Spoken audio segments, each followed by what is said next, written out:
Malaking sinagot netong si Dwight Howard sa isang panayam 8 araw bago maganap etong opening day ng kompetisyon na kanilang sasalihan sa Dubai. Yan ay matapos mang ilike ang video na ito, mag-subscribe sa ating channel at pakidamay na rin ang ating opisyal na Facebook page. Pero bago natin simulan, alam mo ba ngayon ay mas madali nang maglaro at manalo dito sa 1xBet? Especially na pwede ka nang mag-cash in at mag-cash out through GCash. Kaya naman i-click lamang etong link na nasa comment section ng ating video at gamitin ang promo code na BGS2 upang makasali. Isama pa natin na pwede mo na rin i-download etong kanilang official app para sa mas malalaking papremyo na nag-aantay sa'yo.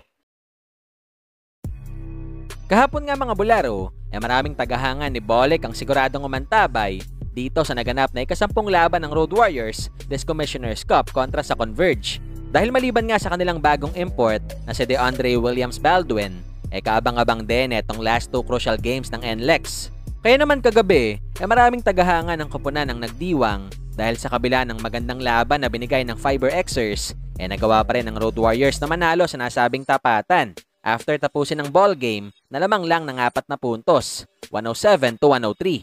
Well, like what I said earlier, we were 1-4 last December, and I think it was best to change our import.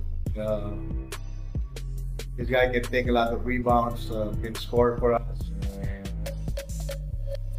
I think he matches our style of game. Samantala sa kabilang banda, 8 araw nga bago maganap mga bularo, etong opening day ng competition na sasalihan ng SGA sa Dubai, ngayon ay puspusan pa rin ang ensayo ng nasabing koponan.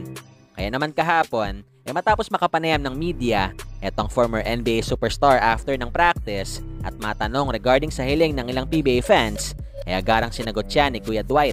Then they got to change the height requirements from 6'9" without shoes and with shoes that has a little inch. So, hopefully they do that so guys like Drake can come back here and play as well.